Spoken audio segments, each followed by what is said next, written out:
कहते रहे भगवान बाणन तो कहाँ बाणन कहते रहे कि नहीं खाना तब चला लिखे है किसे चलता है तो कबीर साहब का कहते उन्होंने हाँ कहो तो है नहीं ना ही कहा ना जाए और हाँ ना ही के बीच में साहब रहा समा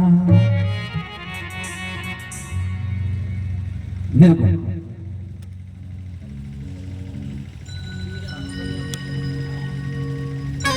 अरे साधु संत जोगी औरी गुनिया की मती मारी ले ले ललमुनिया ललमुनिया मैंने माया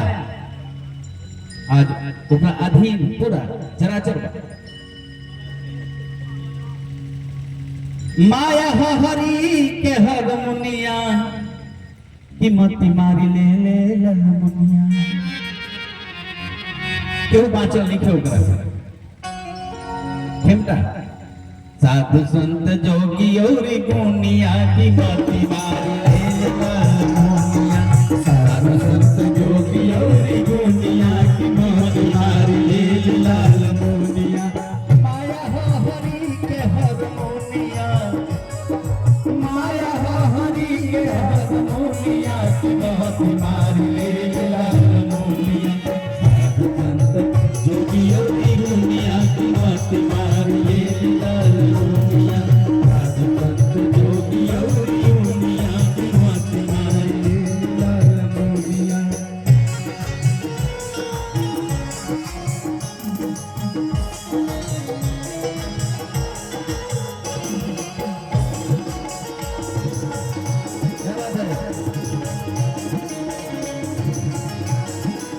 साधु संत जोगी और गुनिया की मती मारी ले ललमुनिया साधु संत जोगी और गुनिया की मती मारी ले ललमुनिया कितना खूबी के बात बा जे के जहां चाहलसी उहवे से मोरलसी छूटा नहीं केहू के डहरिया में छोड़ला छूटा नहीं केहू के डहरिया में छोड़ला छूटा नहीं केहू के डहरिया में छोड़ला जे के जहां चाहलसी उहवे से मोरलसी छूटा नहीं केहू के डहरिया में छोड़ला छूटा नहीं केहू के डहरिया में छोड़ला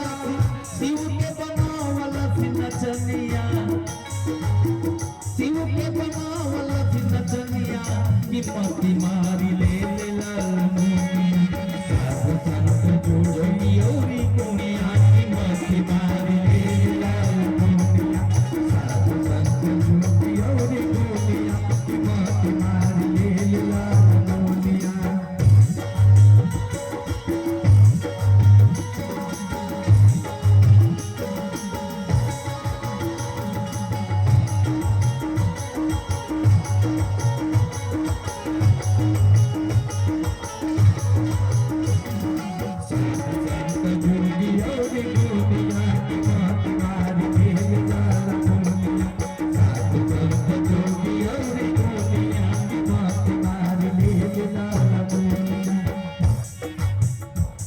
सृष्टि के रचना में केहू के कोनो जोड़ नहीं खे तो वो जोड़ा लगावल जाला कहल जाला है हिंकर जोड़ा बाण हो हुनकर जोड़ा बाण लेकिन व्यर्थ बात भाई ललमुनिया माया का कर दिया जोड़ नहीं खेतावन पर जोड़ा लगावेले हट पट से ताल ताल बाजा बाजावेले हट पट से ताल ताल बाजा बाजावेले हट पट से ताल ताल बाजा बाजावेले जोड़ नहीं खेतावन पर महादेव सुखी रखा जोड़ नहीं खेतावन पर जोड़ा लगावेले हट पट से ताल ताल बाजा बाजावेले हट पट से ताल ताल बाजा बाजावेले हट पट से ताल ताल बाजा बाजावेले आँखी मारे पेन्ही के नथुनिया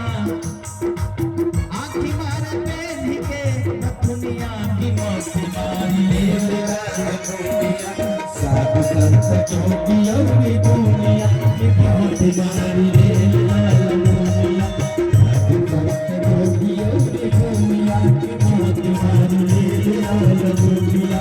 साधु संत जोगी और गुनिया की बहुत मारी ले लाल।